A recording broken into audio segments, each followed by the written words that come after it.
All right, guys, so before we get started today, I'd like to dedicate this episode to Devin Witt. Devin, thank you for your generous donation on Patreon, and we owe you some stuff, so message us back on there, and we'll send it out. Give us a shirt size. Yes, that is the one thing we need. We want to send it all as one package, so let us know, and enjoy the episode, guys. From Provo, Utah, this is the Ultimate Final Fantasy Podcast with your hosts, Joseph DeGolier and Caleb Schweiss. This is Ultima Final Fantasy.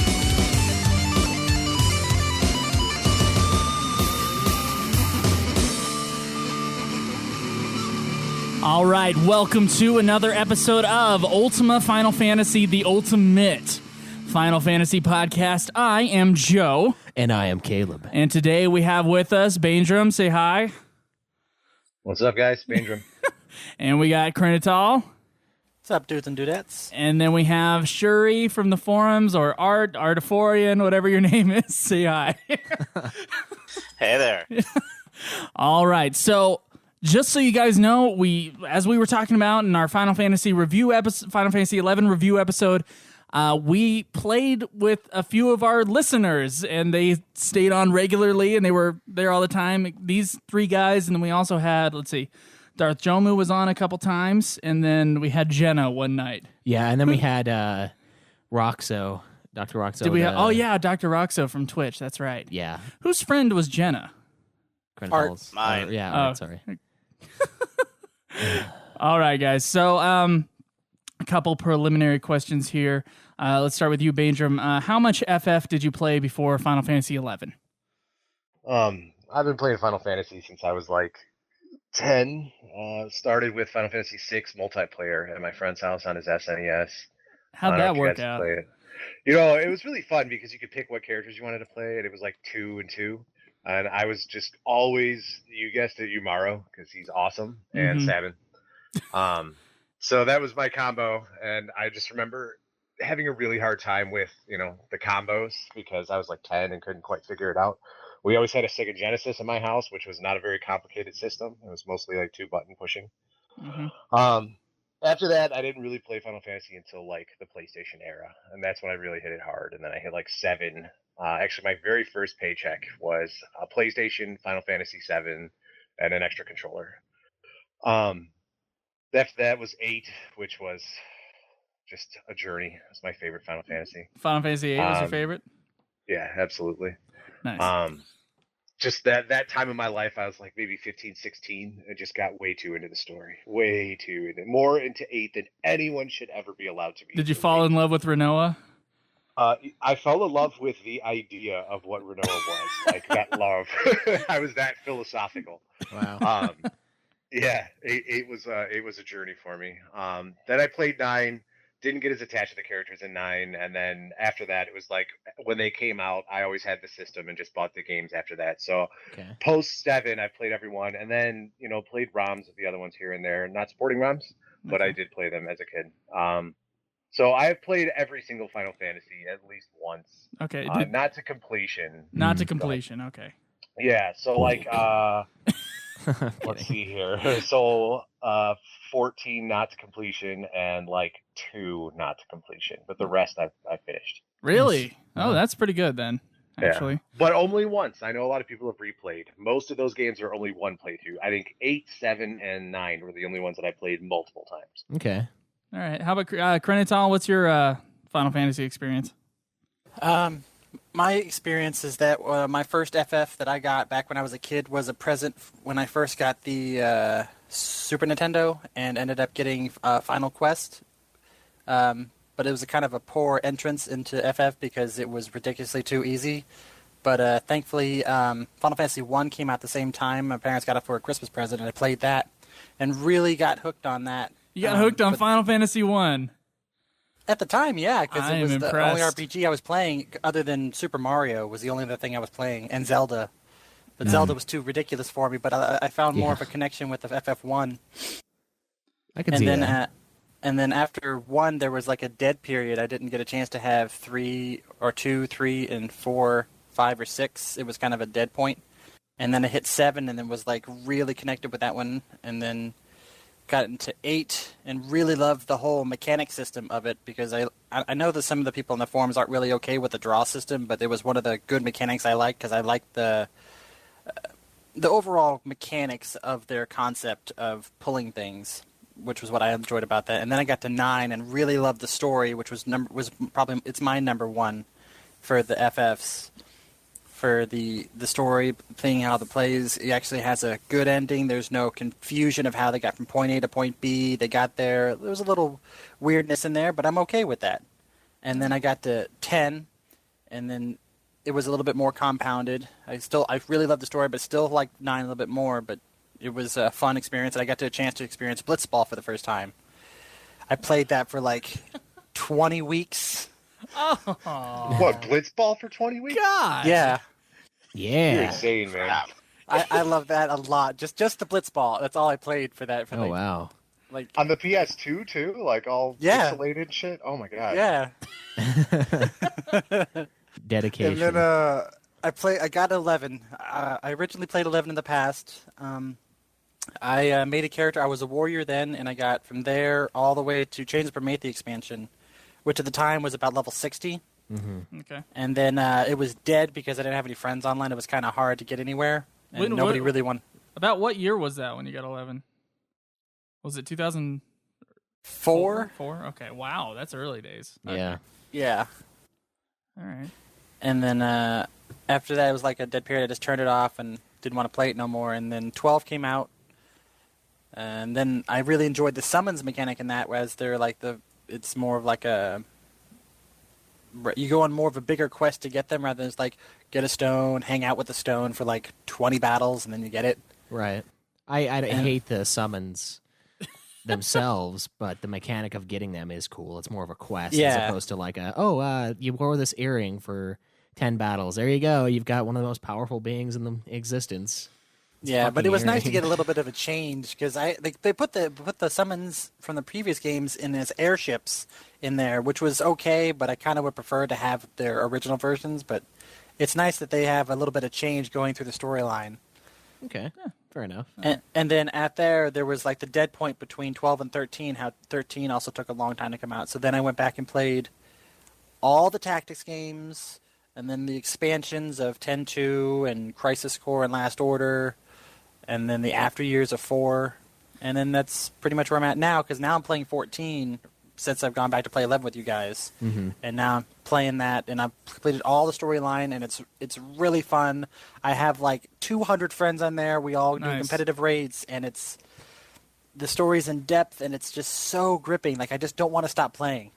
And I look forward to going back to that here in a few weeks. You know, you were talking about the gap between 12 and 13. I feel like the gap was lessened, though, because of all those spin-offs that came in around then. Right. I believe Crisis Core probably came in somewhere around there, right? Yes, I did. I played that on the PSP. While between 14 and 15, we get nothing. Theater Rhythm. Type 0. I guess you're right. Type 0. Well, Type 0 we finally came out got beforehand in Japan. We didn't get a chance to play unless somebody bummed it from a Japan server. True, true.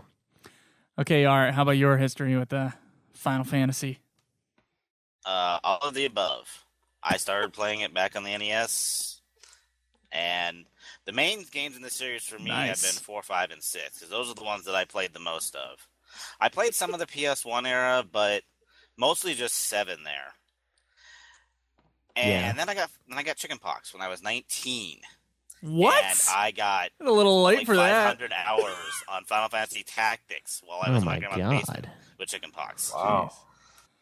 Wow. That sucks, man. And then Good thing is you were stuck at home all day.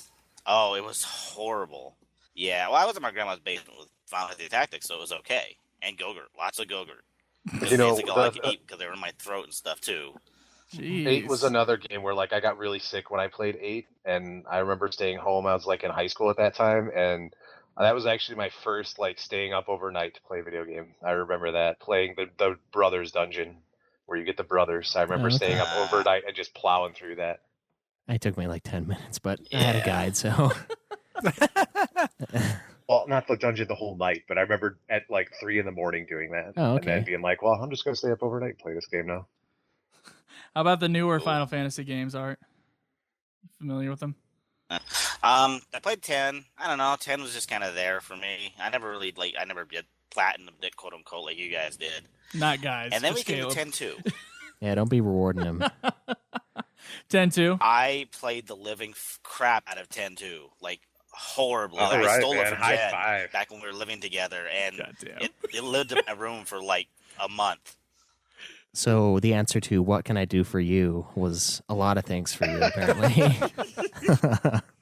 Yeah, well, see, I am a big sucker for the job class system, and that game did that beautifully. In spades. The rest of the stuff, not so much. There's a couple members that are And really in as- 10 part 2 as well. It's true, yeah.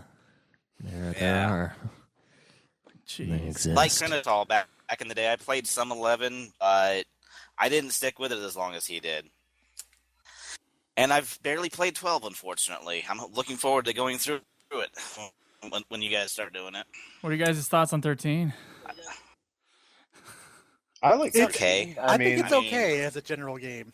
All right. You guys had made that comment that, with each new system, they kind of put a really good Final Fantasy out, and this was the most divisive one. Like 7, everyone loved in general, and 4, everyone really liked in general at the time. Mhm. But this one, 13, seems to be like newer gamers seem to like it, and more traditional gamers don't like it as much. But I thought it was all right.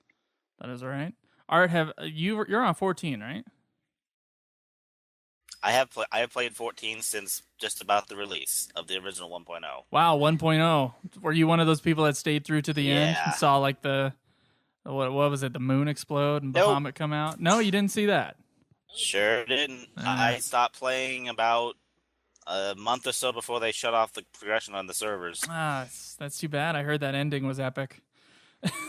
That ending yeah, is I did too. reincarnated in the intro of 14: A Realm Reborn. That's true. Yeah. Yeah, that's true. I like seeing that original ending on YouTube though. It makes me think. It makes me sad because I feel like I missed something. Like Yeah, like it's too Yeah. late for us to go back. yeah. They do have videos on YouTube of how the old mechanics work. Like some guy had done a side-by-side comparison of new version to old version of the Dragoon. I don't want the old version. No. Yeah. I heard it was pretty Yeah, close pretty to much. 11. It's like darn close.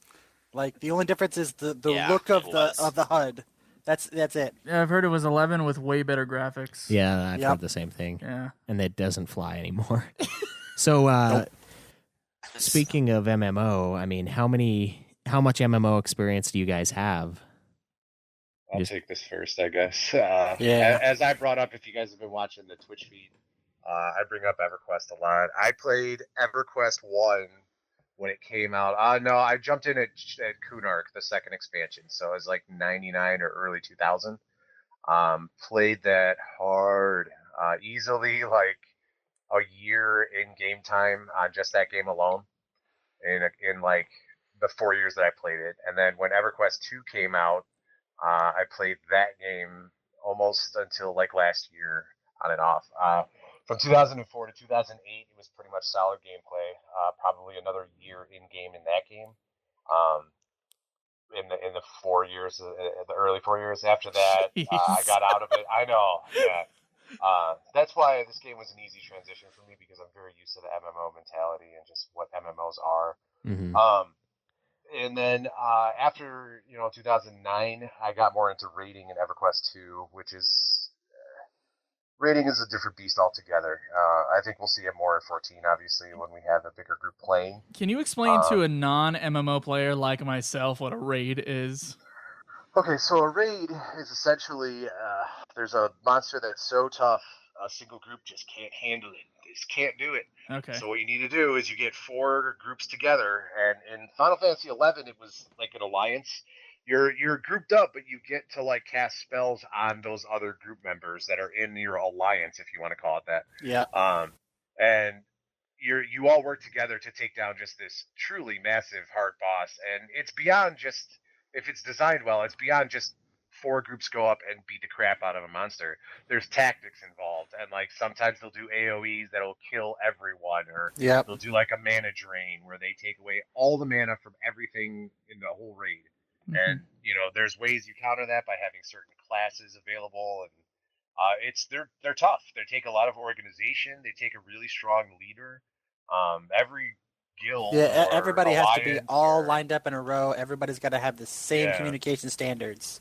Yeah, that's where voice chat is hugely important. Like EverQuest 2 has it built into the game where like it's just part of the game. You can group chat with anyone. You can there's just like there's channels in this game that we didn't really use. There's like a chat channel for the keyboard.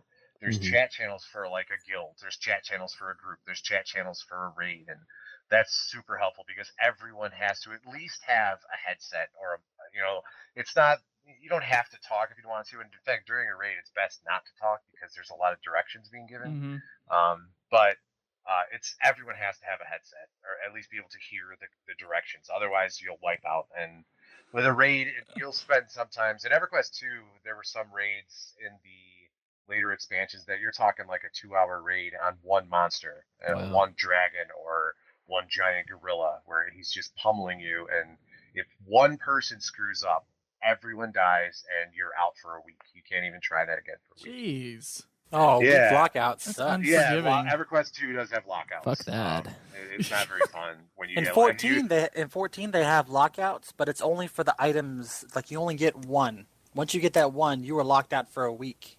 If you successfully complete the raid, you mean? Yeah. Yeah. Well, each battle in 14, there are 3 monsters for a raid dungeon. Each one will have a specific drop for that dungeon fight. And then there are also raids where you're fighting one single boss, which will also drop monsters. Yeah. So, for the past 4 years, I've been raiding on and off, which is a different kind of game. You're no longer leveling up. You're already max level. Is EverQuest still pay to play? It's free to play, but you can't raid because it limits what gear you can have. That's their limitation. Is it limits the gear you can have, and it limits like the amount of characters you can have. And in EverQuest, you're like your character is one job, and you cannot change jobs. Final Fantasy is the only game where I've ever seen you can do that. Yep. Which I really like actually, because it means you only need one character to do everything in the game. Right. In EverQuest, I've upgraded my account where I have 16 characters because I wanted one of every class. Oh my god. Yeah, and all of them have to level up individually. And, yeah, it gets crazy. That's the things you got to do to make a full experience of the game. In game, yeah. I have about 4 months into World of Warcraft. It just wasn't my cup of tea. I didn't like Only it. 4 months into World of Warcraft? Jeez, 4 months? I got 4 minutes. Is that gameplay time, or you spent about... No. I played the game in real life for 4 months. Okay. That's a little better. Like, maybe, this that's sick. This was after those first 4 years of EverQuest. This is like 2008.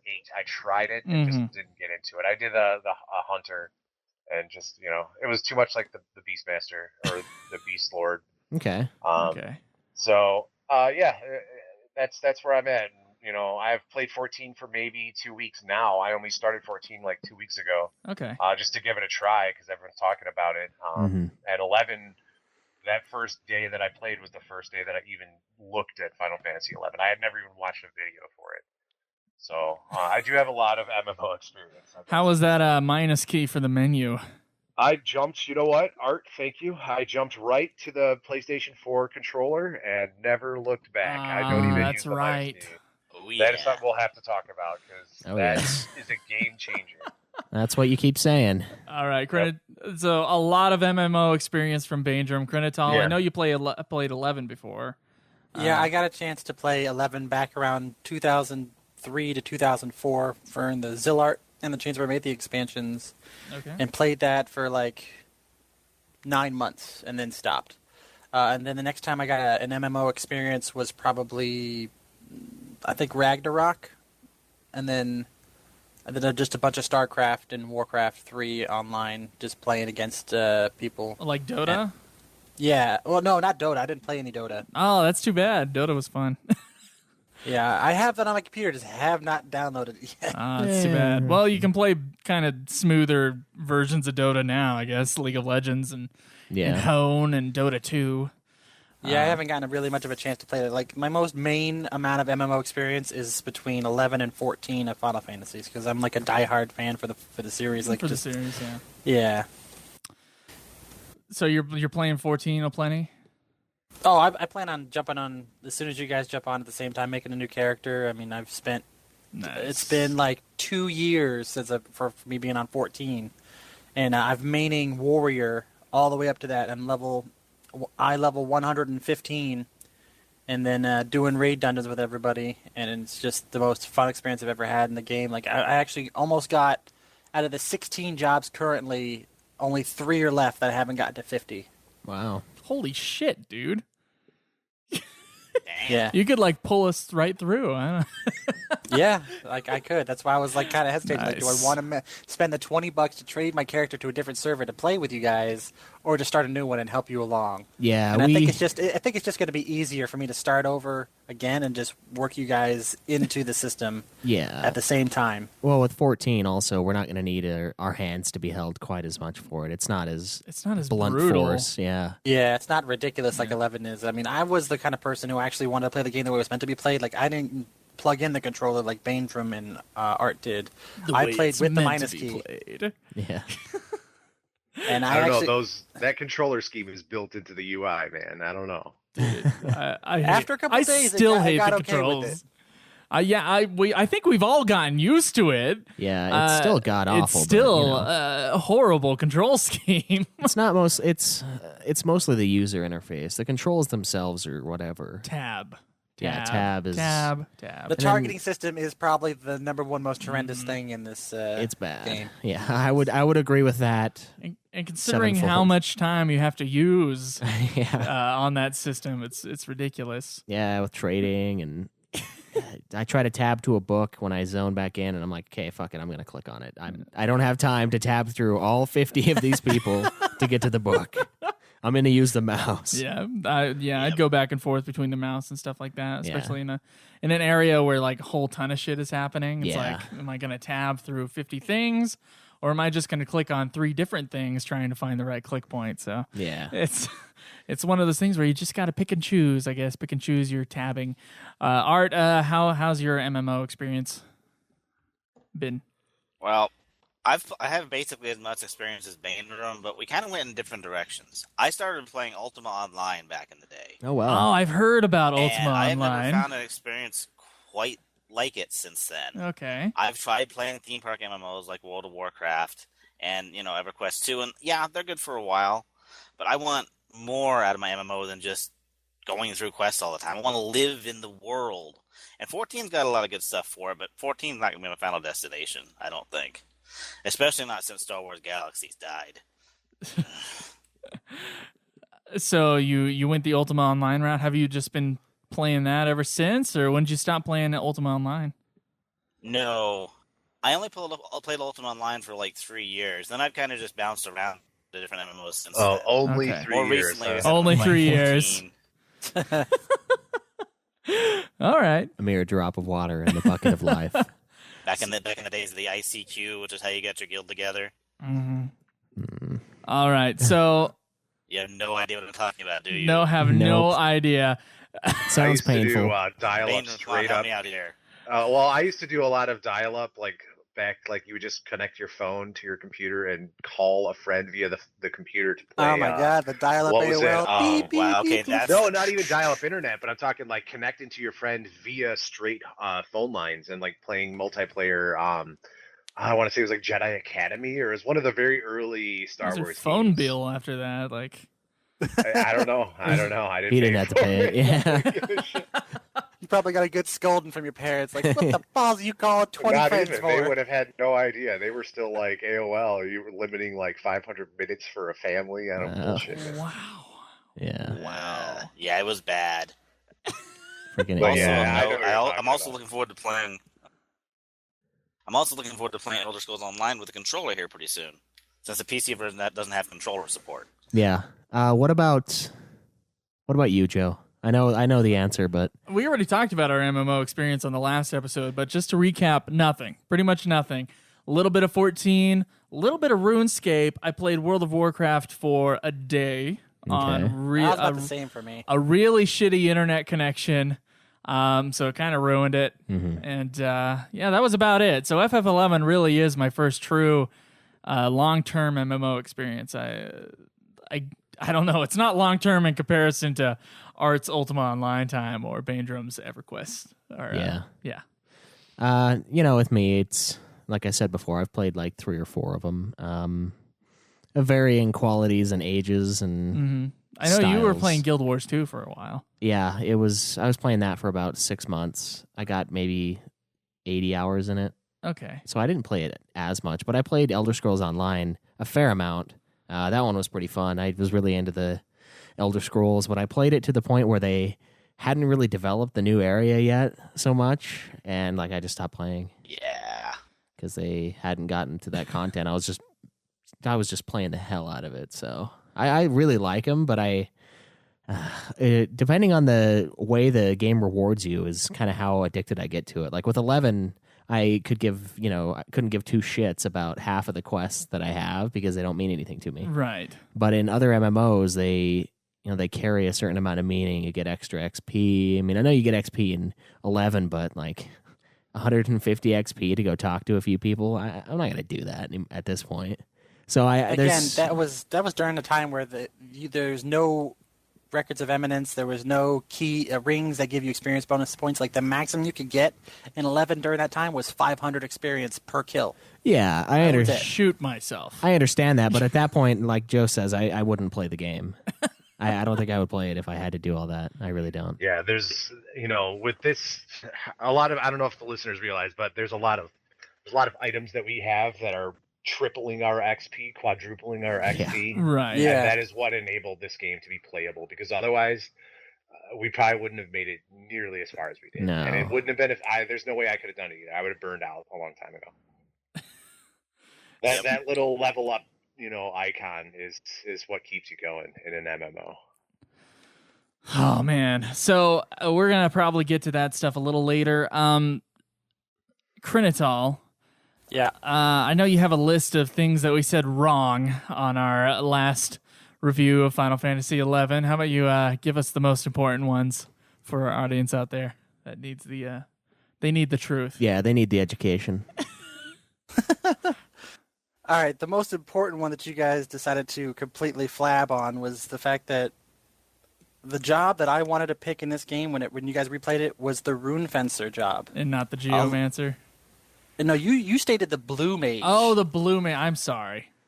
Obviously, I don't remember. That was the biggest thing. I was yelling at my iPod at that. Really? The number one thing. I'm not literally yelling, but yeah. The job that he eventually switched from. Yeah, you fucks!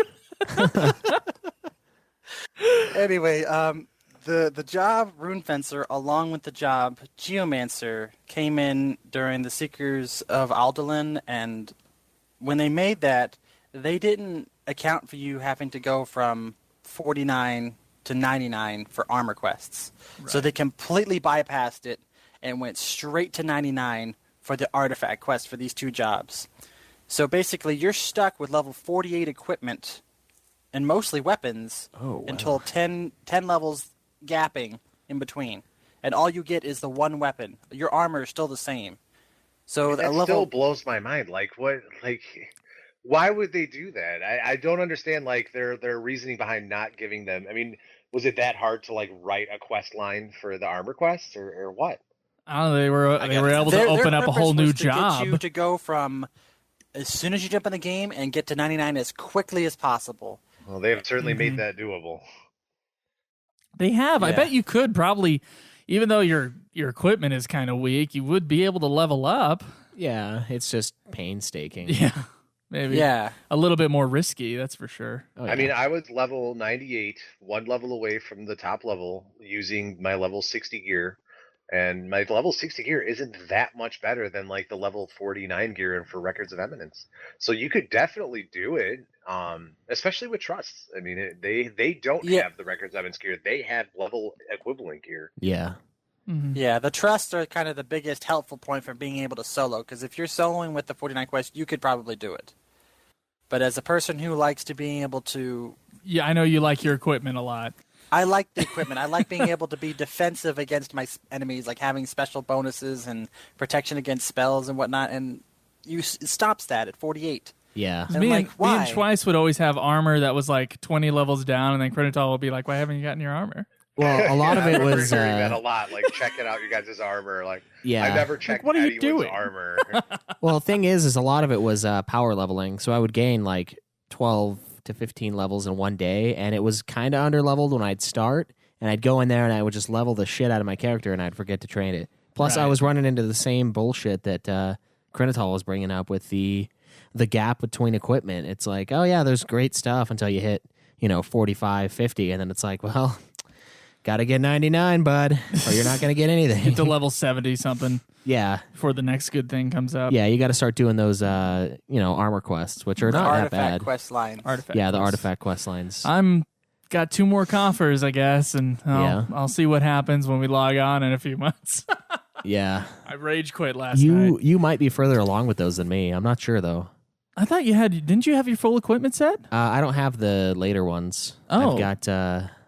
That's You one don't my have the shit side doesn't Yeah, match. you're missing your gloves and your hat, I think, right? Yeah, I'm missing a few of the smaller ones, the later quests, but the actual artifact quest line is done for me. But there's, I can't remember what the There's a other ones few are other called. optional items. Yeah, I know you have the chest plate, the boots, and I think either the gloves. I think No, Because you get- I've no, seen your you have- gloves. You have the metal gloves. Yeah, the gloves Yeah. are old. I've got 3 items and then the axe. The pants, I think you have. Yeah, yeah. it's kind of there, but there's another quest line that I can do, but I haven't broken into it yet because I didn't need to. All right, guys, let's get to story here, Or lack thereof. or lack Or thereof. serious lack Yeah. thereof. So we did a whole recap of the original Bastok missions last time we did an episode, but we went ahead and went from rank 5 to rank 10. As we continued on this last month here.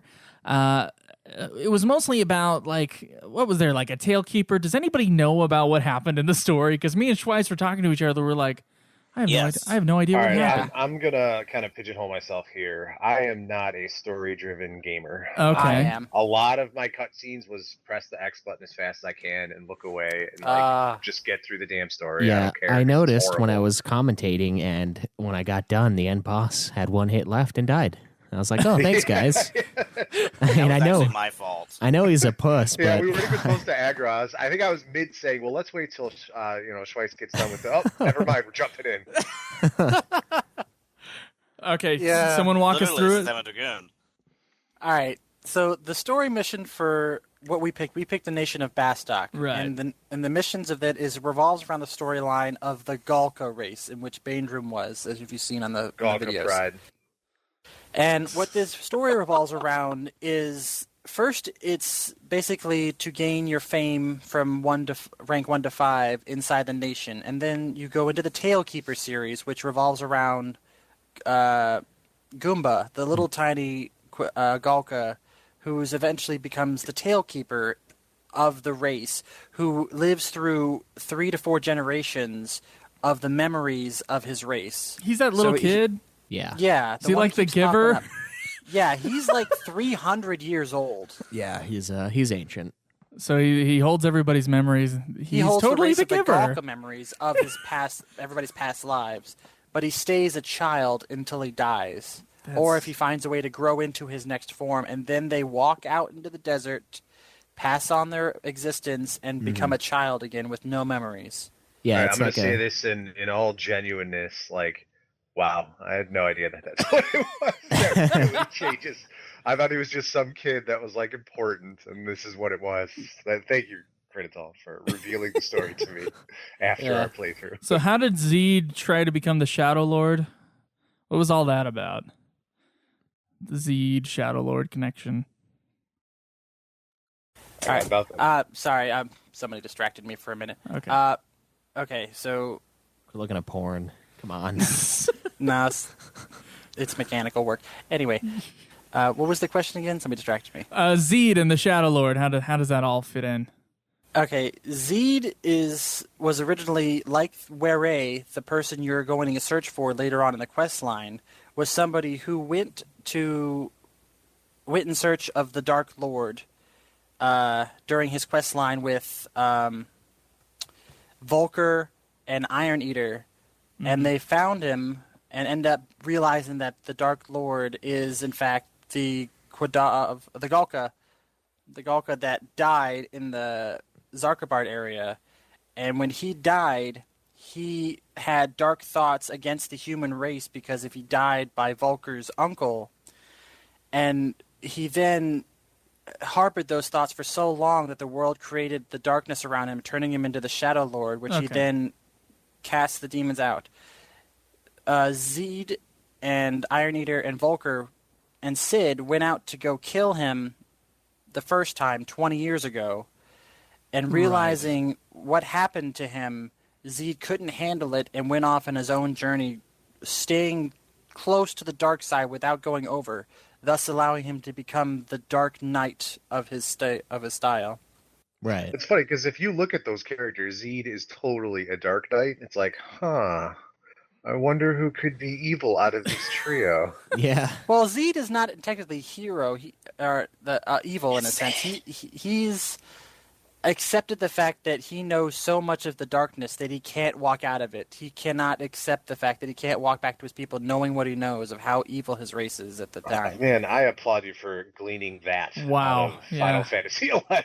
I'm impressed too. I caught the Dark Lord being the one guy that got killed. Well, I feel like Schweiss got a better taste of it because I don't know. Maybe there's something about the cutscenes. maybe it's just the font of Final Fantasy XI that just makes me uninterested. It's pretty uninteresting. Because I know I thought it was a lot more interesting when you were doing the voiceover. I would switch over to Twitch and mute everything except for you. Yeah. And I'd hear your voiceovers and suddenly I'd glean a little bit more. But I liked the Goomba one. It sounded like a Mickey Mouse. Now, Krinital, you made it through Chains of Promathia, right? Yes. Right. Everybody has told me that the story in Chains of Promathia is amazing. Is that true? Yes, like does it all get better?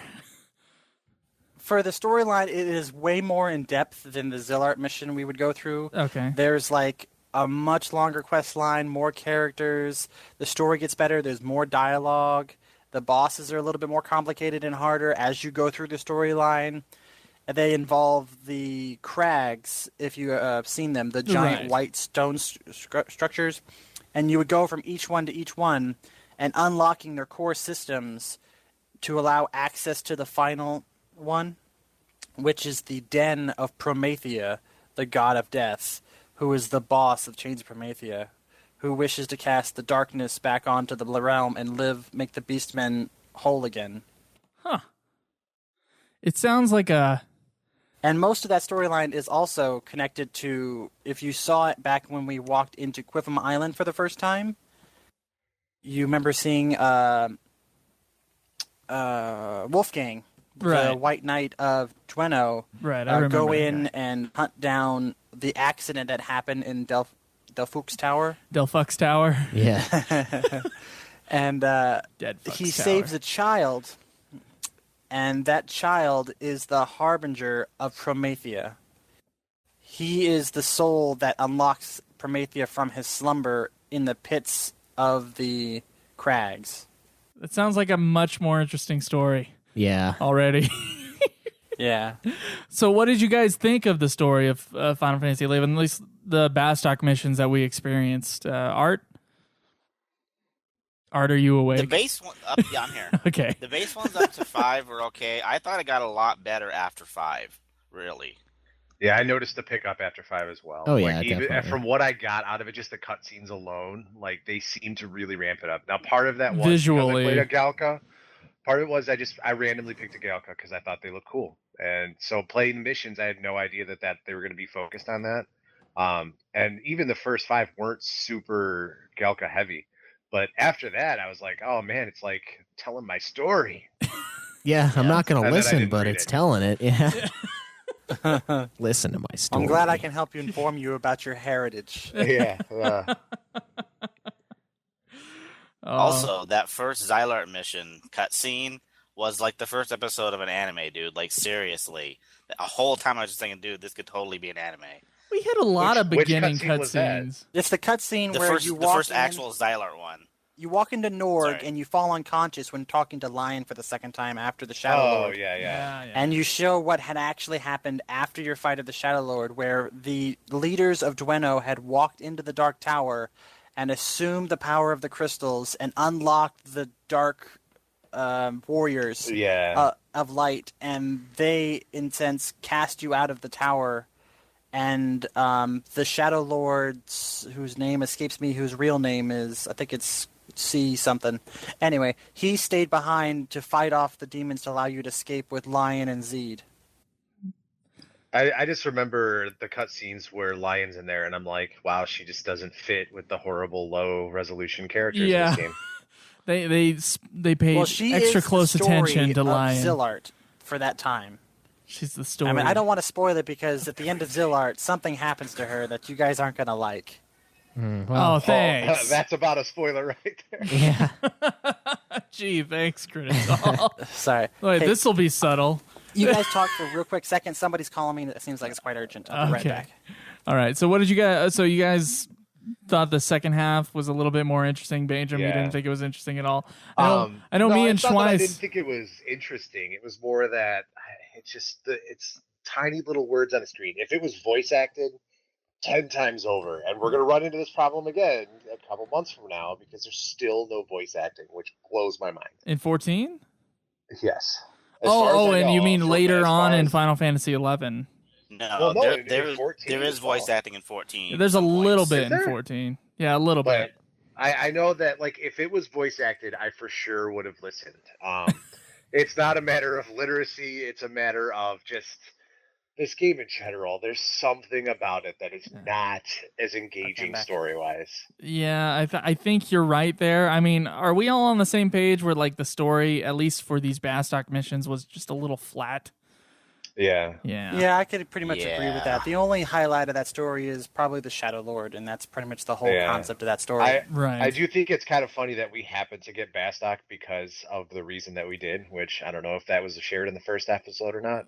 Because I was already on there. Yeah. You guys regret that decision? I don't know how different the other nation missions are. I know they're pretty similar, but I regret the musical decision because the areas outside, like Saruta Baruta, is maddeningly worse than the areas outside of the other cities. I'm like, wow, this music is really good. And there, I'm just like, oh my God. I'd rather hear which is good because I'll definitely hear it later. So, how does this story stack up to other Final Fantasies? What do you guys think? I mean, we already. As an MMO, seriously, it pales in comparison to other stories. Those other games, and by those other games, I mean every other game in the Final Fantasy series, has characters that you play and you just bond with, and they even the early games have characters you bond with. This game is not like that. You are just a member of a nation doing something political. That's just my take on it because I was so much less story driven. You're an errand boy the whole time. Yeah, you really are. Yeah. That's pretty much what you are. You are an adventurer for the nation. In a sense, you are the paper boy who will go out and do whatever it takes to go get a higher level. Well, 14 is the same way, isn't it? And yet people talk about 14's story as being really good. He did that opening cutscene, sets it up 10 times better for the Realm Reborn cutscene where it's like it tells the story, then it's like you, adventurer, have arrived, and it's like it just kind of eases you in a little bit better as like, oh yeah, I guess I am here for a reason. Yeah. Instead of just being like, you're new here, go talk to them. Yeah. They don't even tell you that. You just like stand up in the world and now go figure it out all on your own. At the beginning of the game, since I clearly understand you did not listen to any of the talk, they told you to go to the guy 10 feet away from you and give you a certificate to get all your first part gear. I did that at like level 12. I didn't even do that at the beginning of the game. I just ran out immediately, started clicking on things, and then realized, I got this stupid item, and I looked it up on the wiki and did that quest at like level 12. Wow, man. So gameplay-wise, is the learning curve difficult for you guys? I know it was for me. I mean, I had like an extra 8 hours of just me fucking around. You can see it on YouTube even. Yeah. It did take a while the for control to click scheme. back into. At the time, I didn't know how to put it into windowed mode, so like if anything else popped up on my computer, the game would crash. It was just this horrible, buggy mess to get the game going. How did I guess a couple of you, Krinital and Art, you've had experience with FF11 before, so maybe it wasn't as big of a deal to get back into the game. I don't know. Like, how was it? The learning curve? Not really. Yeah, not for it wasn't horrible to get back into to click into system. I mean, it did take me a couple minutes to click in. Oh yeah, you're gonna have to press the minus button a lot. But other than that, the controls were for me easier to connect back to because I had already done it before. Do you remember your first days?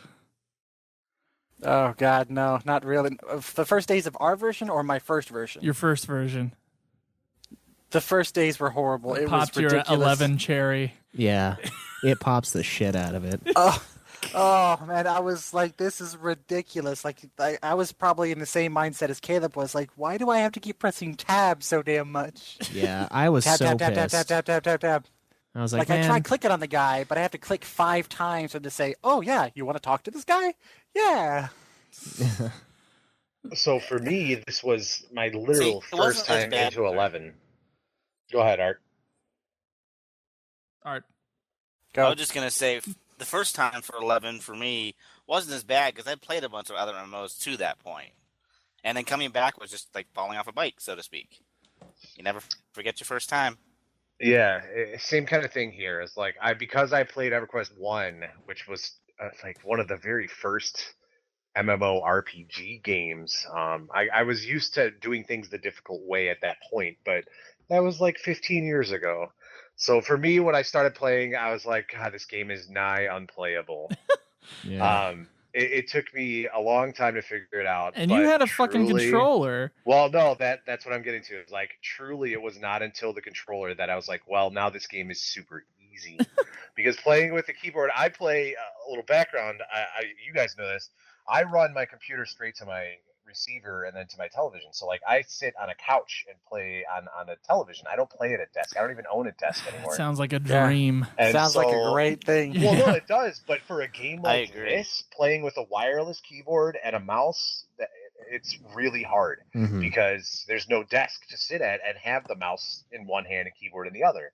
So when I figured out, thanks to Art, that I could just plug in a controller and play it that way, all of a sudden, this was like any other Final Fantasy. The only thing I use my keyboard for is to sort items that aren't in my inventory because those sort automatically. I have to press that plus button. And then also to cancel like invisibility and stuff, I have to press the plus button. But other than that, I mean, menu for me is triangle. You know, tabbing through monsters is left and right on the directional pad.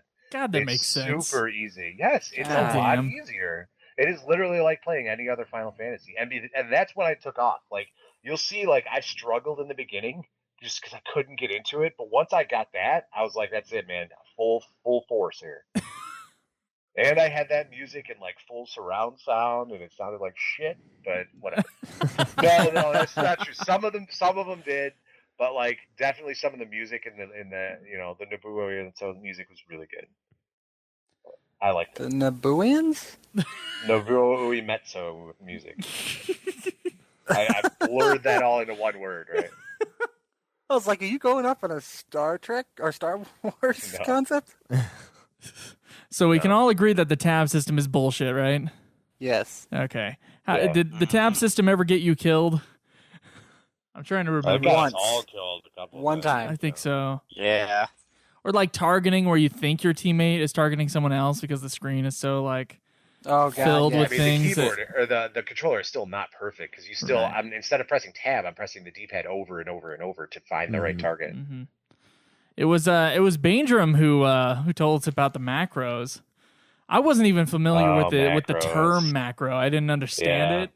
But setting them up is like coding. It's weird. Yeah. But yeah, these are early macros where you literally have to designate a target. And you have to designate. There's a lot of commands in these macros. Modern games do it for you. But yeah, that again came from EverQuest 1. I'm sure Art, you remember that, setting up macros in EverQuest 1. Oh yeah. But yeah, it really drew me back into that. And you can make macros for everything in this game. Like you can set up a macro to equip your warp ring, use the spell warp ring, and then unequip it and equip your regular ring back on there. And like, it's nuts. Oh my god. Yeah, it's everything. There was a lot of equipment switching. Yeah. I never tried to do an equipment switch macro. Yeah, me neither. I didn't either. I'm impressed. I didn't get that. Oh, you didn't do it. Okay. I didn't know. I just equipped my warp ring, but I only did it for aesthetics. A lot of Beastmasters back in the game when they were like so serious about it, like they would do charm gear, because when you charm a pet, you can fail that, and then the monster comes, runs, and attacks you. And before trust, that was like dangerous because they could kill you then. So you would equip all of your best charisma gear, and then try and charm it, and then equip your combat gear. Yeah, and if it you set failed. into a macro, it's like one button. But like otherwise, you have to click every item and switch it out. For me, I didn't care. I never used charm pets anyways, which a lot of Beastmasters would be like, what? But no, I just used jug pets the whole time. So, I don't know. What did you guys, besides the targeting system, besides the macros, what did you think of the gameplay as a Final Fantasy game? Let's just thinking about 1 through 10 and then hitting 11. Like, what do you guys think about that whole situation there? I feel like it's a step back, to be perfectly honest. I think they tried to go MMO, which was cool and ambitious at that time, but I think they were getting into something they weren't ready for. And graphically and story-wise and controls, pretty much everything took a step back just to make it an MMO, and I don't think it was enough. Art? Yeah, that's pretty much Art, your turn. Dude, he pretty much said what I was going to say better than I could. Fair enough. We just wanted you to talk, Art. You're being so quiet. I will add one thing, though. I think that they tried to make it feel like an older game with selecting the spells from the menus and combat like that, but I just don't think it worked as well. Yeah, it's definitely a throwback to the FF1, 2, and 3, especially 1 and 3. That's a definite. See all the analog system going down the menu, double clicking. You'll use one at a time. Yeah. One. Real fist and ass mode, but yeah. I don't know. To me, it had that, as I said in the last episode, and I love saying it just because it feels so good to say it, that 1980s fuck you feel, where like you're playing a NES game and it's just there to fuck you over, and it's just a challenge that you have to overcome. I remember Krinital, your friend Jenna, she was talking about how it was refreshed. Sorry, Art. Your friend Jenna was talking about how it was refreshing to have a game that that wants to challenge you, and not necessarily one that you can just play so easily as many people say 14 is like that. I mean, the difficulty level. Do you think it was appropriate, especially after Final Fantasy X, which I feel was like not a difficult Final Fantasy? Oh man, we got such a different experience. This game was way harder when it started. Like, yeah, I feel like I crippled my had fingers back in the day, back when I jumped from 10 into 11. Like seriously, like why am I having to like spread my hands like over 20 different keys to press this game? Like, it's just like, dude, I just got into level 12. Why you already hurt me? Why are you killing me so easily? I'm like one level below you. Why? Yeah. Well, the fact that you can't like get experience off of lesser enemies. Too. Yeah, that doesn't make any sense. That's the first. I think this is the MMO first time. It's an MMO progressive thought where they want you to work into a harder dungeon. They want you to keep the standard of challenge with you at all times, all the way up into the game. They don't want you to go back and say, man, why am I killing 5,000 of these things? These things like 1 kills. Well, you'd make that progression naturally anyway, and you can do that in the other Final Fantasies. And you can do that in real life. I could get better at killing easy things to kill. Like I could get better at shooting rabbits and then go shoot a deer. I'm a better shot. You're absolutely right. You're absolutely right. That's skill progression, though. That's not experience. Yeah, I guess. I'm going to call you on that one. That's your marksmanship skill. It does. If you're good enough to shoot a rabbit, you have probably bypassed the ability to shoot a deer. Fine. You start Semantics. On a deer and then go for rabbits. And then go for like flies. Oh my god. Mr. Toothpick, take a fly out of the air at instance. Psh. Yeah. That'd be like level 99 right there. Yeah. Not in this game, though. Level 99, you probably just miss anyway. Yeah. Because the game gave you a different weapon. You know what's interesting? They were talking about how this was a callback to Final Fantasy III in the development of the game. Mm-hmm. I feel like it kind of took the job system of 3, maybe the shittiness of 1, and then it took like the shittiness of 1. it took the skill level stuff from Final Fantasy II. So instead of experience, overall experience, it raises your health and shit like that. Right. But like your weapon skill was a separate thing that you would have to work on, and that's such a Final Fantasy II thing to do. It is. It's very Final Fantasy II, and I noticed that as well. And I actually semi-applaud the game for that, for adding in a certain, a weapon skill. You'll do more damage with this weapon. You'll hit more often because you've been practicing with it. See, I feel like they just added it to add to the hours. Yeah. It's probably. They said that when the first Final Fantasy 11 came out, their personal throwback to this game, where they're basing this sort of mechanics, was a conglomeration between 1, 2, and 3, and 4. Right. And all smacked into the game. I'd say less so for 4. Well, some of the jobs from 4, maybe. Yeah. 4, you'll get into it later in the expansions. There's more mechanics you can click into for the battle system for 4. Okay. Fair enough. But also, like, the same concept is also in 14, where they're going to connect 5, 6, and then whatever you can pull out of 7 is in there. Would this game have been playable without it being a multiplayer for you guys? Would you ever decide to just take up trust and solo the game at a high level? Essentially, that's what I did. Aside from grouping with you guys, I never grouped with anyone new. If this game didn't have Right. the trusts back in the old days and there was nobody online, I probably wouldn't play this game. I think. Well, the I don't trusts think it would were be invented possible. because the trusts were invented because there's no more population in the game. I mean, Right. if any developer is playing this game and trying to solo it, it's impossible. Like, you just don't do enough damage as a healer, or you don't do enough healing As to a keep yourself damager. alive. Well, yeah, I mean, that's what I'm saying. Like, you can't solo this game. This game, like EverQuest 1, is not soloable. It's very hard. Well, at least when I played it. I think they've changed EverQuest 1 just like this game. See, I'm in level 70-something, and I remember, I think they were like level 40-something guys that wouldn't even give me experience. They take forever to kill without Even another team low-level member. Stuff, Yeah. Like, I remember at level 98, there were like level 75 monsters that still aggro. It's something that I learned right at the end of the game, that at level 99, everything that aggroes a level 75 monster will still aggro you at 99. Yes, that's true. So I noticed that like little tiny monsters that are too weak to be worthwhile were still aggroing. So me. they'll take forever to kill you, and it takes forever for you to kill they them. can still kill you too. Yeah, that's true. Like, If you aggro enough of them.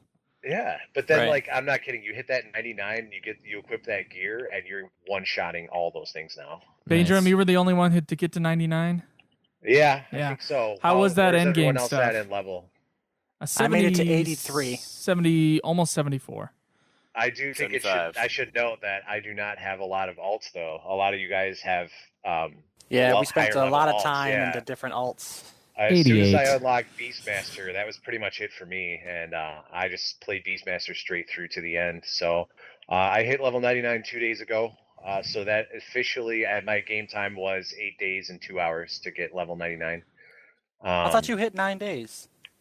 I did now, but I got level 99 a couple days ago. Oh. I was reading some old forums as we were getting ready to play this game a few months ago, and like, you'd see the forums, you would see like newer ones would be like, it'd just take you a couple months to get to 99, as it did for you, Banedrom.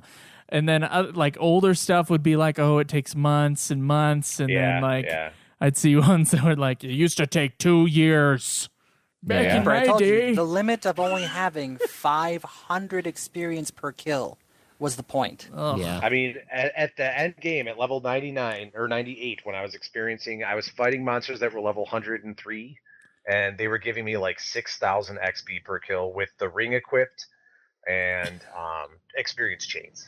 And so, like, it took me about, after that last limit break quest, which was really fun. We should talk about limit break quests at some point.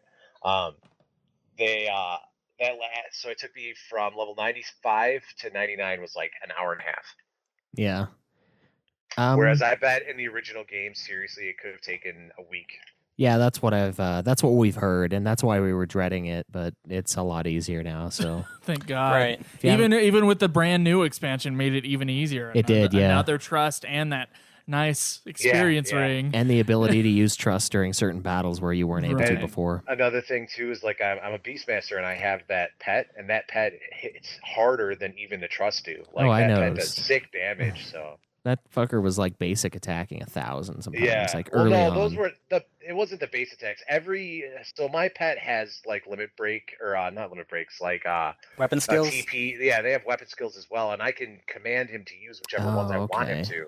So I would always use the offensive ones because they have ones that would like slow a monster down or put them to sleep, and I would use those sometimes. But the basic damage ones would do tons of damage, and so it was no real reason to put them to sleep if I could just kill them faster. So when you would see just a chunk drop off of a monster, that was a lot of times that was my pet, just like doing this sick attack, and I could do it every 30 seconds. He gets a point, and I can have 3 points at one time. And so, like, basically 3 or 4 times during a fight, my pet would take, like, 10% to 25% of any monster's life. Yeah, that's very nice. It was very helpful. So, you said you wanted to talk about limit breaks? Yeah. Who wants to set up limit breaks? I'll talk about the later ones, but you guys got a lot of experience with the earlier ones, especially Matt. I want to hear you guys talk about Matt's fight. Yeah, so Matt is the man. Pretty much, he's like the monk, the monk to end all monks. And if you want, I can give you a backstory on him before we get to the limit break quests. Go for it. Yeah, hit it up. Since I know some of you didn't bother looking at the cutscenes or anything, read the dialogue. Yeah. Okay.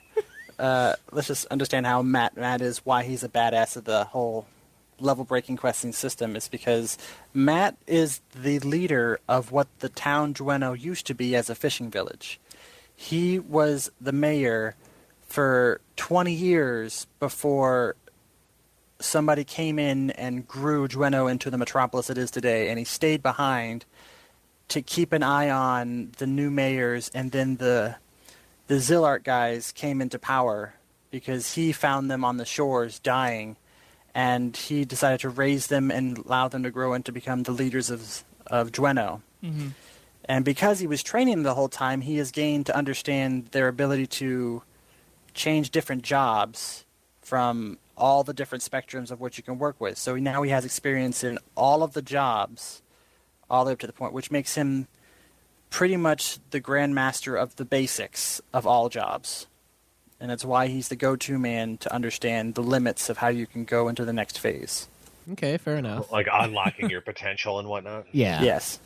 Yeah, I caught the whole fishing village part. I paid attention to those, except for the one where I was wasted. So who defeated Matt without the 4th trust? Like someone else did too. I know. Was it you, Krinital? I got him down to like 20% health, and then I ended up doing the Rhapsodies thing and ended up getting the 4th one, and then he was just a piece of cake. Okay. Art, did you solo Matt? Nope. I didn't kill him legitimately. Banedrom was the only one man enough. Yeah, and but here's the thing: I had my pet, which is like having a trust, and my pet ran in there and just chunked his life off. Like I had did all this prep work because I knew it was supposed to be a hard fight, and so like Matt, when you fight Matt at level 70, right, to get to 75, right. He is your class. And he gets all of your 2-hour abilities, and he gets all of your better abilities. At him. Oh yeah, and yeah. So like when I walked in there, he already had a pet summoned, and I was like, "Oh, it's a Sabertooth, huh?" So like I've called my pet up, and you get a chance to buff yourself up before you go in there. Mm-hmm. And so like I got all my buffs going on. I raised my TP up. I thought this was going to be a brutal fight. I ignored his pet. Every strategy I read was like kill his pet first, then he's going to call another one, and all this stuff. So I was like, you know what? I'm just going to do it my way.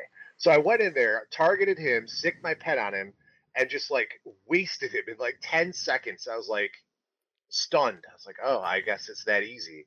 Then like the next day, it's like 10 times for Caleb, and I was just like keeping my mouth shut. I was like, oh god. Yeah, he was. For rough. me, as the person who walked in, the second person to fight Matt as a Dark Knight, going in, he was a brutal contestant against my skills because they also take away your sub job in the fight, so you don't have the benefits of the secondary stats and skills with you. So going in there, I had to use the whole concept of my job. Well, I had to sleep him, I had to stun him, I had to make sure I was draining his HP, I had to make sure I was swacking away as fast as I can. And I needed one of those like Daedalus wings, which gives you 1,000 TP for 1 round to do enough damage to kill him in the final end. Yeah, because I subbed Warrior, my subclass was basically just boosting my damage all the time. I never casted spells once in this whole game. I still have not casted a spell. So it's like I did not get reliant on that. So when I went in there, I was like, all right, so I don't get to berserk. That's fine. I'll just do this regular. So I didn't have that much of a disadvantage by not having my subclass. Oh, nice. So, how were the limit breaks after Matt? So who made it past that? Me. Everyone's made it past that at this point, right? Yeah. Everyone's made it past Matt, yeah. After Matt, you have to go through the next 5 levels of gaining experience, and then you talk to the Nomad Moogle next to him for the merit quests, which gives you the next chain of 5, the next chain of 5. Can someone explain what merit points are? Merit points are, if you've played other MMOs and EverQuest, they're called alternate advancement points. I don't know what they're called in World of Warcraft, but basically they are minor ways to customize your character even further. So like in this game, 3 merit points, which is 10,000 experience points each, allows you to boost your stats by 1 at first. Then it's 6 merit points, and you get to boost it by another 1. And then so you can buy skills with them as well. They all cost different amounts of merit points. It's generally 3 as your starter one. So I don't know. It's just very minor tweaks on your character, but it's what endgame is all about. Like once you max out your levels, then you only earn merit points, and that's all you get left. Was there a final quest for 98 to 99? No, it was just 95 to 99. Yeah. Oh, okay. That was like I would call that probably the hardest one for me personally. Okay. Am I the only one that did it? Caleb, did you get to do that? I didn't get it. No, Caleb says late 80s, right? Yeah, I was 88 or 89 when I quit. Okay. But but you did the 91, right? Didn't you? Yeah, the 91 was awesome. We'll talk about that. But essentially with the merit points, it's an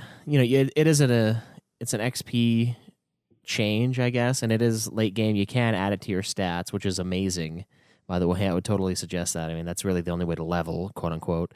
But with these limit break quests, we'd have to get up to a certain level, and we have to go collect merit points instead. So you go into your Mog house, you trade over your XP gain and trade it to merit points instead of experience. You have to do an exchange? Not an exchange. Well, no. It's like you switch the mode of XP. Yeah. You can do it. You don't have to be in a Mog house to do that. I thought you did. No, you have to be in a Mog house to spend your merit points on your stats. Oh. To switch to... that sucks. Not fucking... Yeah, to switch it over, you just go to status, and then you go to merit points section, and then you can just... It's called mode switch. And it'll switch if you want to do XP points or if you want to do limit points. Yeah, so I mean, the first few, it's like trade 1...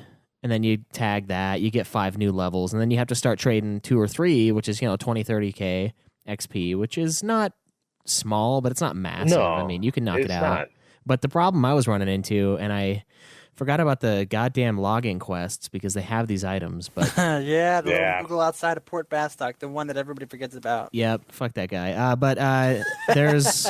you get, like, kindred crests, and they're from higher level drops. And you have to trade like 5 for 10, I think, for one of them. You have to trade those, and then you start advancing, and then you get the kindred seals, which drop from even higher level guys. Okay. Seals are the lower ones. You're right. Yeah. Correction. The last one that you did, Caleb, I think was 10 kindred crests. Yeah, it was a lot of them, but at the same time, it doesn't really matter because, and I know I could have bought them, but I needed to level up anyway, because the thing is when you change over to merit points, you're not gaining levels. All that experience goes into merit points. So when I get the merit points and I'm like, well, I have, I can unlock the next level if I go buy those crests, but I still have to level up.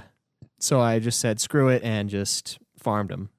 Yeah, I actually never had to buy any of them because of the amount of just grinding I did. I got all those drops naturally. Right, and it makes sense. It makes sense to do it. I only regret it somewhat because I would have still had to have ground out the levels, so it's like, whatever. But and they go on that way for the first few, and then the level 90 the unlock from 90 to 95. Now that one was really interesting. You meet up with these Toru guys or whatever, and Taru, fucking the midget dudes that are magic based, and one of them. It's the weirdest thing in the game ever. It's like one of the weirdest things I've ever experienced. You eat this pickle, right? And you essentially shit the pickle out into an egg. You lay an egg from a pickle, and the egg has to be a certain weight. And if it is, I can't even remember what the hell comes out of the egg. This is so weird. It's a soul gem, right? Yeah, it's some sort of item, and you shit your soul out. Yeah, you seriously brew a pickle. You shit an egg out, and there's a soul. He's not exaggerating. Guys. It's crazy. You get gut cramps and you I figured this is how this happened because I did the 80 to 85 quest where basically the guy says, "I'll give you a potion and it'll make you shit bricks, and then you gain your next 5 levels." Yeah, so I assume it's going in that direction. It's very bowel oriented. Caleb, did you use a guide for the timing of that egg?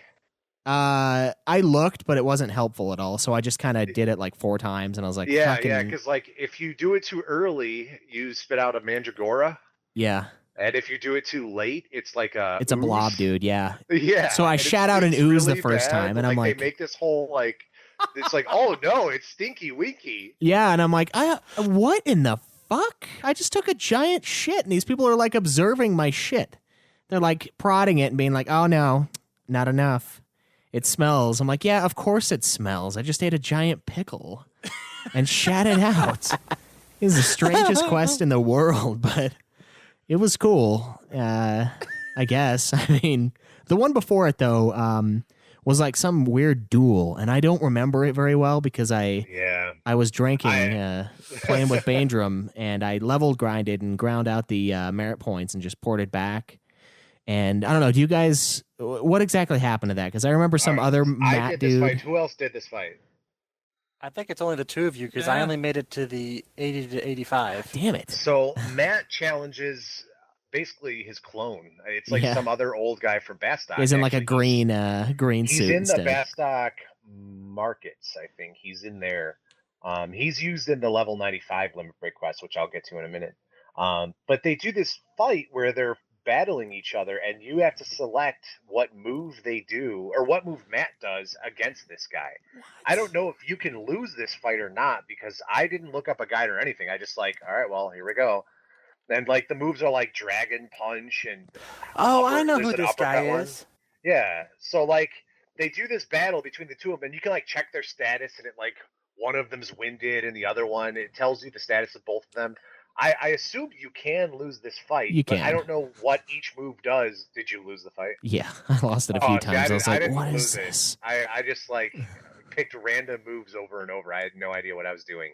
But it's weird. It's a strange fight. It reminded me of other Final Fantasies, though. There's other games where you do this kind of thing. Yeah, the fucking, the things in 8, that guy on that fucking rope when you're getting that little hovercraft thing, that guy was a fuck, man. That dude could have been the main character. He could have soloed the rest of the game because he was punching the shit out of me on that little rope. You guys remember that?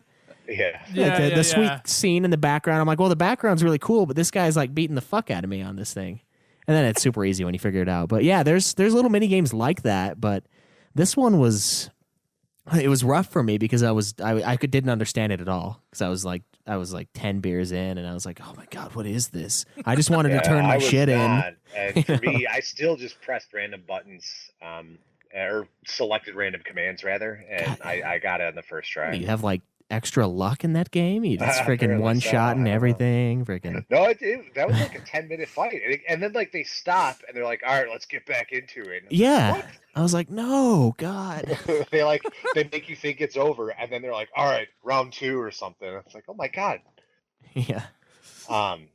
So then those are the limit breaks. The second round of limit breaks are way more fun than the first round because the first round is literally talk to Matt, and then once you beat Matt, you got to trade these crests and seals, but the quests themselves get more interesting. And then the last fight is pretty intense.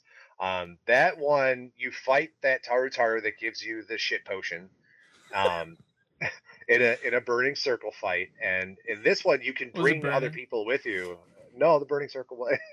Yeah, the burning starfish. little that's it.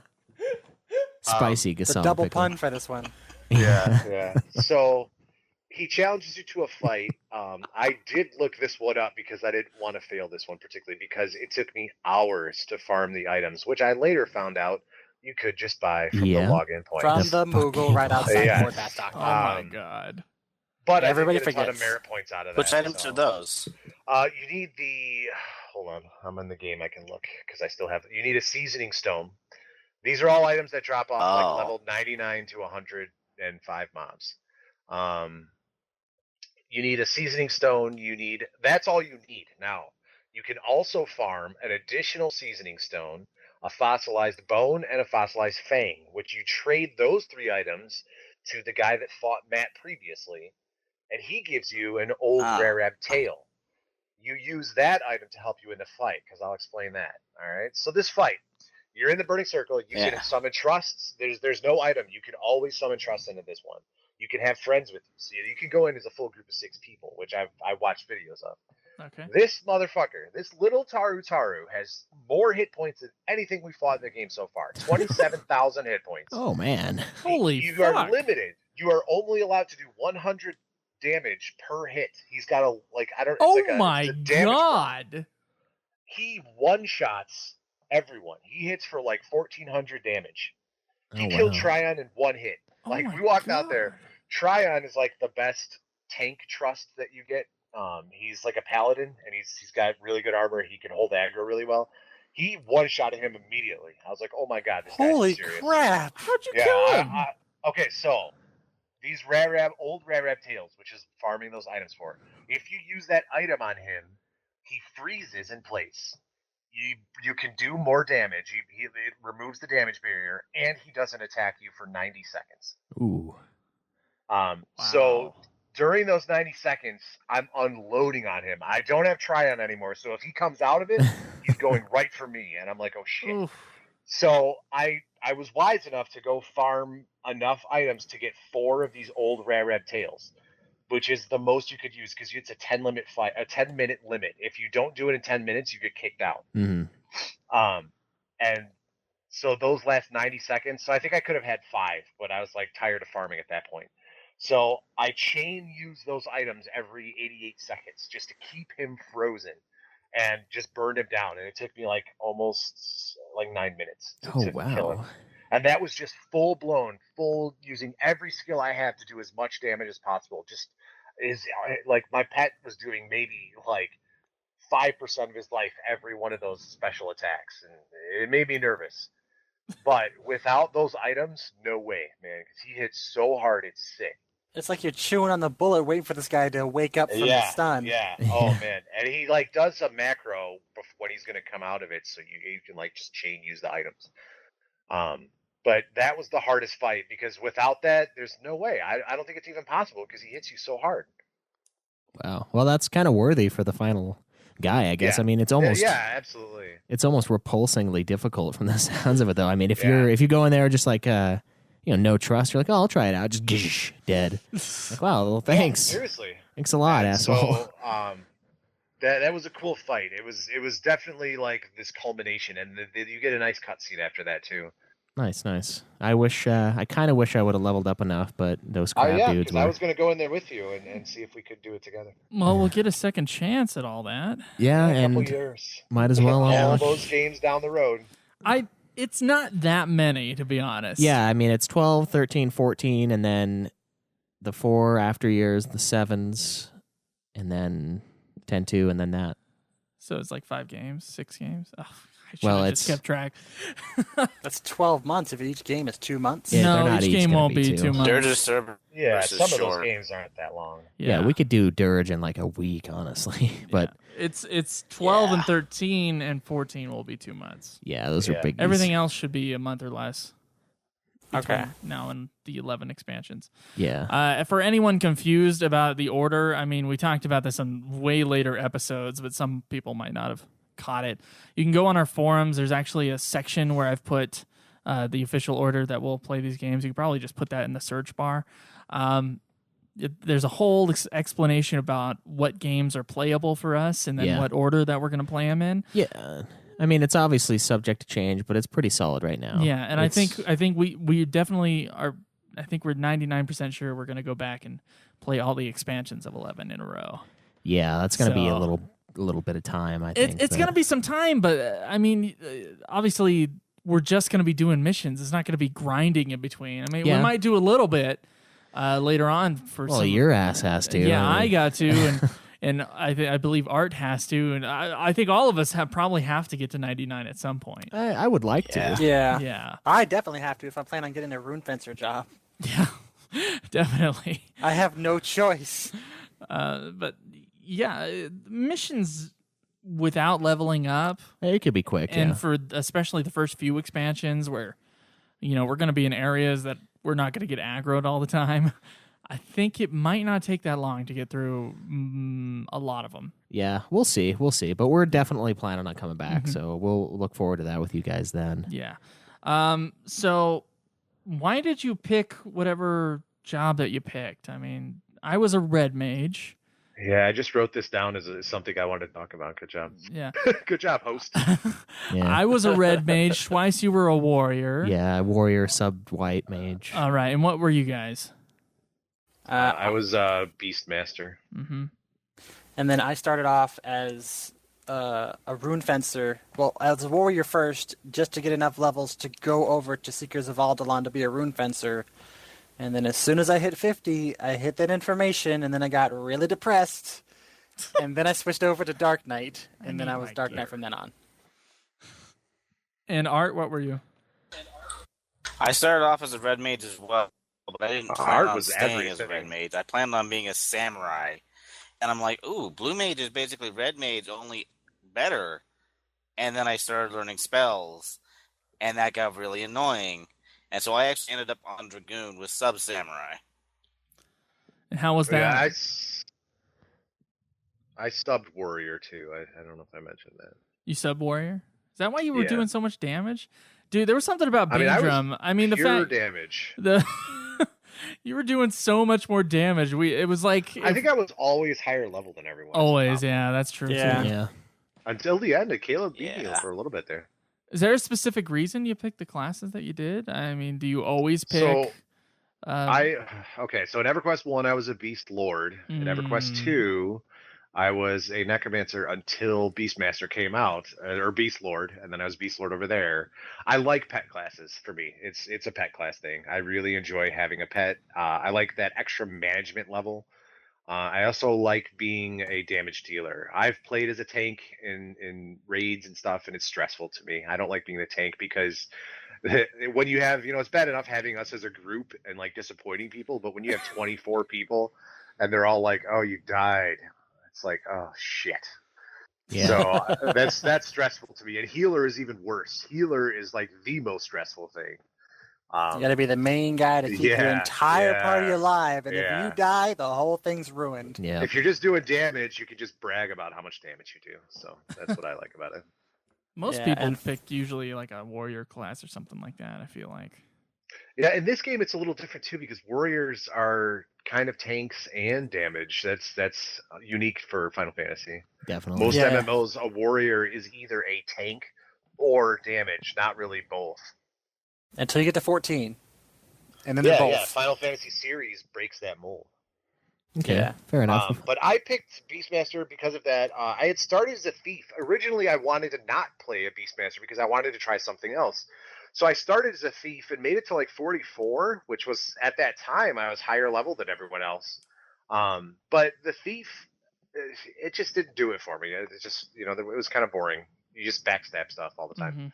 Mm-hmm. The sneak attack is fun, and you do a lot of damage with that one attack. But I hear many stories about the sneak attack, trick attack. Yeah, SATA, sneak attack, trick attack. It's a macro you set up to do.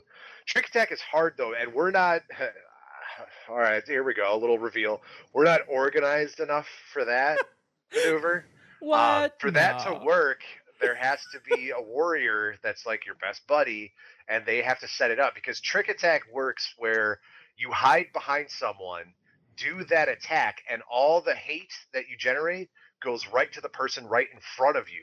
So, like, you can set that up with a warrior where he'll get all of your aggro from that sneak attack, which does double. Like, it's an automatic critical hit, and then the trick attack does extra damage as well. And so if it worked out, I would have hidden behind Caleb, but you have to be behind the monster as well. So it's really tricky to set that up. But if it's set up, it can be super damaging. Okay. What about you, Krinital? What did you what went into your decision making when you played your million classes? I mean, besides this, I didn't play a million classes like Art did, but my decision was the fact that you played a few. Yeah. When I started, I saw Rune Fencer as an opportunity to have something brand new to the series because I don't think Rune Fencer is in any game of FF. I think it's like the Mystic Knight, kind of. Yeah, it's kind of, but what I wanted was something that's like something brand new and damage worthy, which is what it was. And it was basically like the Mage Knight, where you basically buff yourself with magic defensive spells to eliminate all possible magic damage, and you just whoop the crap out of people with physical damage with a giant sword. And then you're basically just enfeebling the enemy with like bar spells to stop them from doing any status effects. So basically, you have the whole department of magic spells completely protected against, and all you got to worry about is defense against the attackers.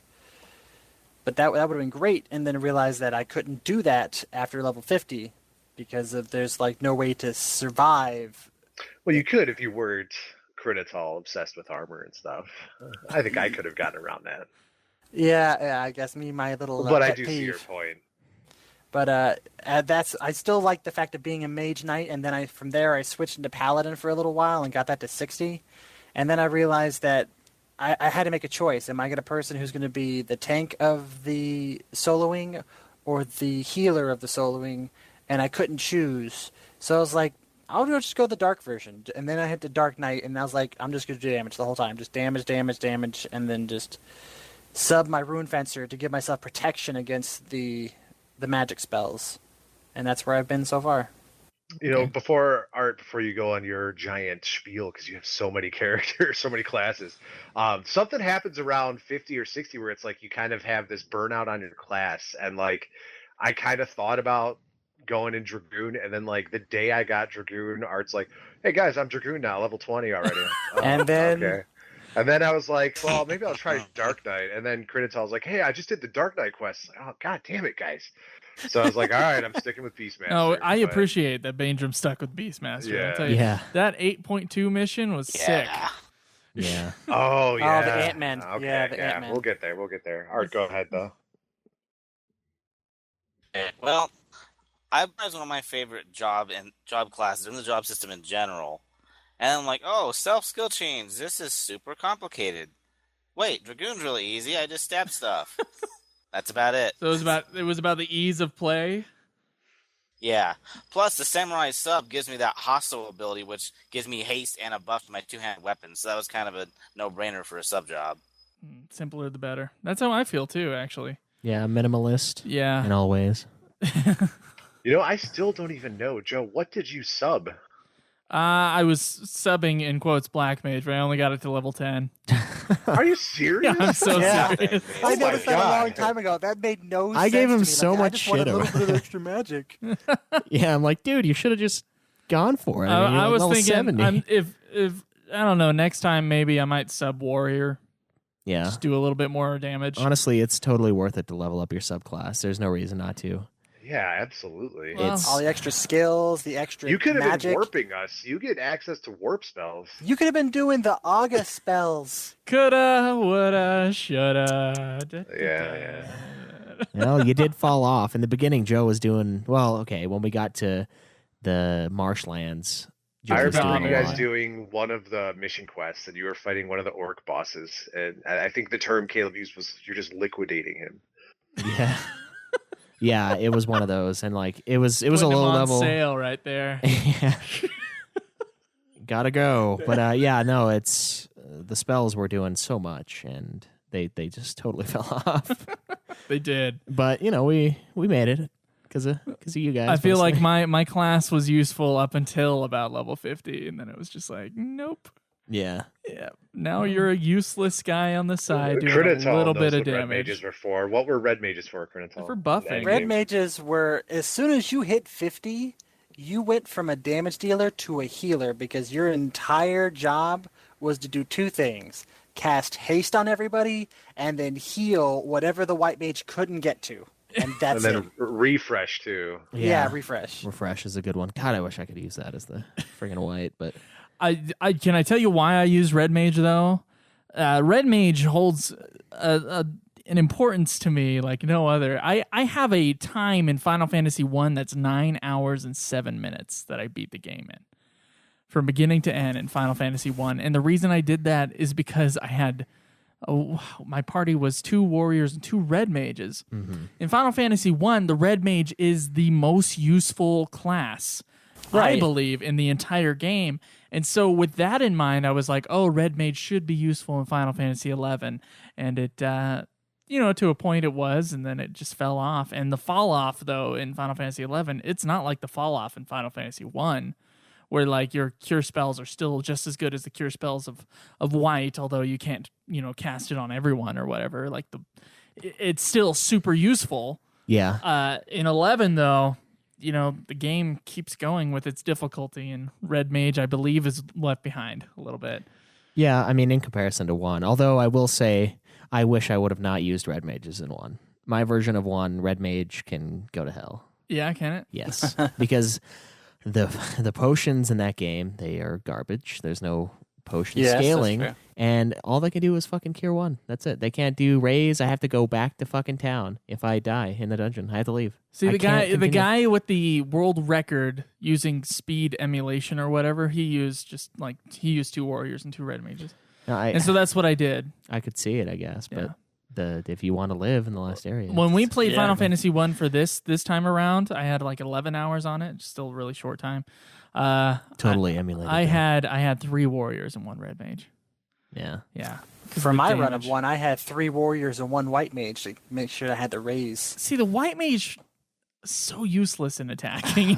It wasn't for attacking. It was to make sure that I didn't die on bosses. Yeah, and it's useful for that. Like Christian, the guy who was playing with us early on, I think he did warrior, monk, white mage, black mage, and he was able to wreck that game.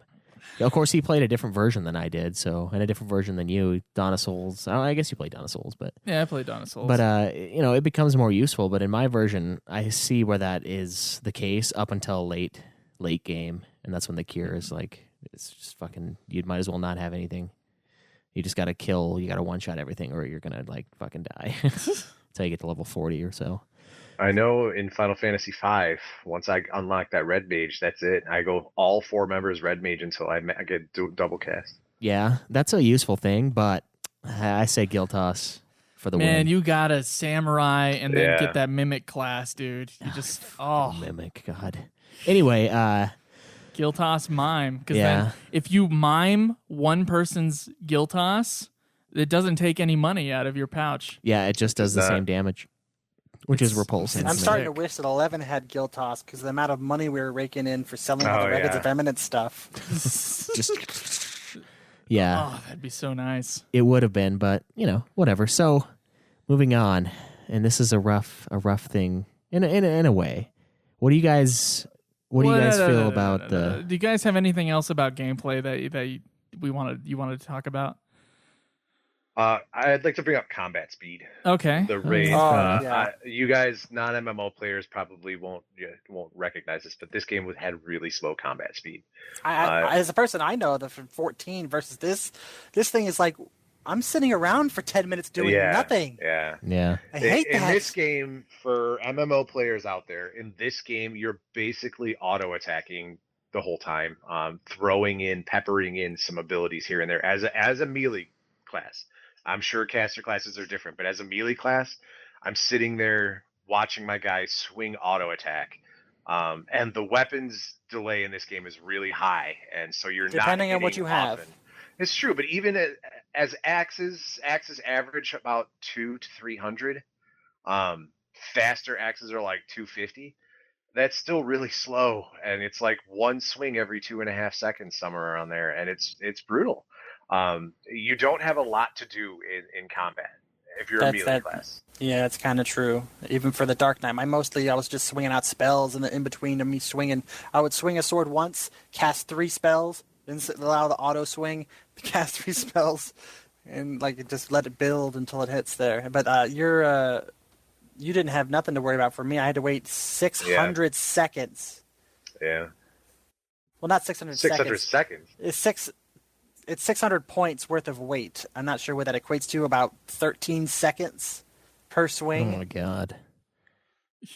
Yeah, there was but that 13-second swing was dealing 500 damage. Yeah, fair enough. I mean, I did see your damage was pretty intense, especially early on before Banedrom went full ham and leveled the shit out of his dude. But one other thing, and I'm glad you brought this up, with the weapon skill, I don't know, the combat system, yeah, it's slow and it's stressful, but it's even more stressful when, you're trying to level up a different kind of weapon because your weapon skill increases when you gain experience off of dudes. But if you go into a higher level area, you can't hit them. So in the final area, I was trying to use my axe because when I come back, I want to use an axe because that's supposed to be the warrior's weapon because they're idiots and they, said swords aren't warriors' weapons. So they don't fucking understand how the real world works. Well, swords belong to red and blue mates. Thank you very much. To people who haven't played this game, every class has a rating for every weapon in the game. So a lot of classes can use different weapons, but you're rated grade wise, A+, A minus. And really, that only comes into play towards the end game because an A+ will get you at level 99. I don't know what the number is, 370 something, or maybe even higher than that in a skill. Whereas an A minus, is it high? Is it 400? Whereas an A minus is only 15 or 16 points lower than that. But what that translates to is accuracy. The higher your rating, the more accurate you're going to be when you try to hit a monster. Right. But what Caleb's referring to is that a warrior is B minus in swords. I don't know offhand, but they're A minus in axes, which means that it makes more sense to use an axe, and they're A plus in great axes, which is what my warrior uses. And so I'm kind of experiencing the same thing on my warrior, where it's I'm trying to use a great axe at level 50 with 0 skill. You just never hit anything. And you only get a skill up if you land an attack against a monster that you can get XP from. Right, and the skill up... it's brutal. Yeah, and the skill up... Yeah, the warrior's proficiency in a sword is a B. Yeah, and an axe is an A, and a great axe is an A+. It's not horrible, but it makes more sense to use an axe because it's what they intend warriors to use, even though they don't give you one at the beginning. No, yeah, they give you a fucking sword as your first item. That's why I was using the sword, is because I was like, oh, well, I guess this is my item. This is what I use because I'm a warrior. It's a sword. That works. But no, it's a fucking axe, which pisses me off. But, yeah, like they were saying, I mean, yeah, I still do quite a bit of damage. And when I got low health, I would pull my sword out because, beat him with my tool, so to speak. The thing that I'm proficient with because of the low level for my axe. But I don't know. It's pretty rough, but you can get past it if you know, I guess. And I just didn't know until it was pretty late. Until it was too late. Yeah, it was level 60 or 70 when I found out that, about the weapon grade thing. I was pissed. All right. Are we all good on gameplay then? Yeah. Okay. Yeah, I feel we're good there. All right, Art. I think so. All right. Okay, well, that's going to end it for part 3 of our Final Fantasy XI review. Stay tuned next week for part 4. We will see you guys then. Enjoy the grind. This has been another production of Ultima Final Fantasy, the Ultimate Final Fantasy Podcast. The show was produced by Joseph DeGollier and Caleb Schweiss, with music and editing by Joseph DeGollier, parodies and clips from their respective authors, of course. You can get all of our episodes as well as our Let's Plays at ultimafinalfantasy.com. You can also contact us on Twitter at UFF Podcast, as well as our contact page on our website. Be sure to subscribe and review our podcast. Your reviews may get read on the show, and look forward to the next episode of Ultima Final Fantasy, the Ultimate Final Fantasy Podcast.